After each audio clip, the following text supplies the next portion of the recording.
Hi guys, for some reason Richard Tice was invited onto Nick Ferrari's show where he presented his solution to the so-called immigration problem.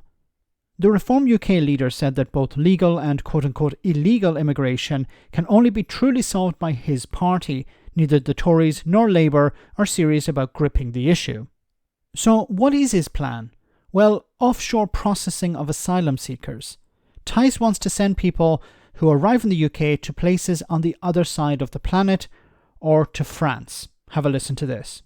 There's a fundamental difference between illegal immigration, such as coming across on the boats or hidden in lorries, and lawful immigration, which is to be welcomed as long as it is good for our economy. That's the key thing. With regard to the boats, look, I think most people want the boats stopped, and our policy is the only policy that will stop the boats. Firstly, we need to leave the European Convention on Human Rights. If there was a referendum in the UK, I'm quite keen on referendums, I'm convinced that actually that would be to leave the ECHR. Great.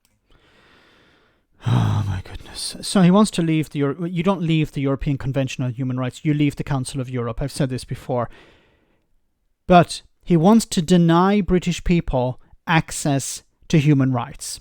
This is what it's about. It's under the guise of we're going to deny asylum seekers access to human rights, but what we're going to actually do is we're going to deny British people access to human rights. Okay, let's continue. Great nations around the world, like America, like Canada, like Australia, they're not members of the ECHR. They've got great human rights. And the second thing, in the European Court of Human Rights, would they? When you think about it, if they're Australia with respect to the United States. But the whole point is, those who say that only the ECHR can protect us from ourselves from human rights is a complete nonsense. The second key point is that we should do what the Australians did. So on the Channel, we should safely pick up the people out of the boats and take them back to France, to Canada. You can't take them to France. You need France to accept them back. And France doesn't want to. So then what do you do? Nobody has ever asked him this question. If France don't accept these asylum seekers back, then what do you do, Richard? Calais into Dunkirk, which we are legally entitled to do under 2 international maritime treaties. What treaties? What are you talking about? You can't pick up people in British waters and transport them across into French territory without the permission of the French government. Now, if people are picked up in French waters, yes, they can be returned to France. But then what's going to stop these people from getting on dinghies again and trying to cross? But if they're in British waters, under maritime law, as far as I know, you have to take them to the UK, not back to France. What that requires, though, is courage and leadership that Australia had 10 You just have to believe in it. Okay.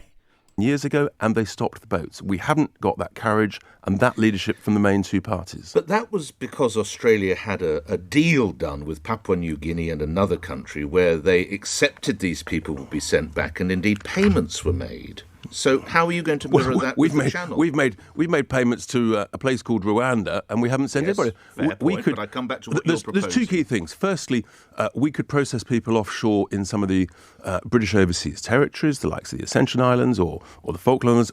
What? We've already covered this. On the Ascension Islands, there is nothing. There's a military base. You'd actually have to transport people there to build infrastructure. And then there's nothing that can be grown there. So you'd actually have to fly in food and resources and stuff for the asylum seekers and the people who'll be processing them there. A massive cost. We don't even know how much it would cost. But we're talking about billions of pounds to process people there. Why? Why is there this obsession with sending asylum seekers as far away as possible to process their claims, instead of actually processing the claims in the United Kingdom, where it'd be a lot cheaper? For example, but the smart thing to do... So you're picking them 12 miles off the Channel the smart thing. Now we're coming to the Ascension. What I really want to do, Nick, is to pick people up lawfully and safely and take them back to France. And here's the leadership. But you can't do that. Why is no journalist asking him, how do you transport people to France if France doesn't accept them? And how do you transport people and keep people in France if they don't want to stay in France? Like, you can take people to France, drop them off on the beach and break laws, but what's to stop them from getting in a dinghy and crossing the Channel once again? point about that. The moment you do that, within a few weeks, actually the whole business model of the horrific people smugglers stops. It stops if you believe. All you have to do, this is a brexiteer, remember, believe and it will succeed. Well, we've seen how that has happened and how that has worked over the last number of years. Belief doesn't work, Richard. You need real policies. You need serious policies. You need to actually have a vision where you work with international organisations. You work with people. The Reform UK approach is we just have to believe things. We brute force things.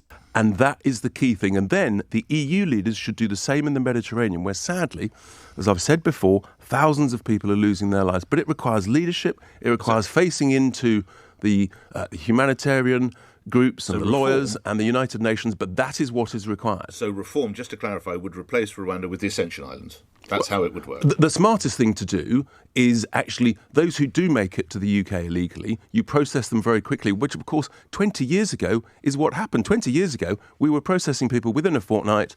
They had 1 or 2 weeks to carry out an appeal, and then a judgment was made. They either stay or they're returned. So actually that requires competence. That's the smartest thing to do. Then why wouldn't you support that?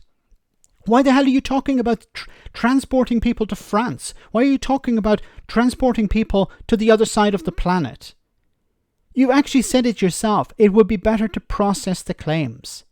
But Reform UK aren't talking about that. The Tories aren't talking about that. It seems to be only the Labour Party that are interested in processing the claims. Let me know in the comment section, guys, what you think. As always, your comments are greatly appreciated. Thanks a lot.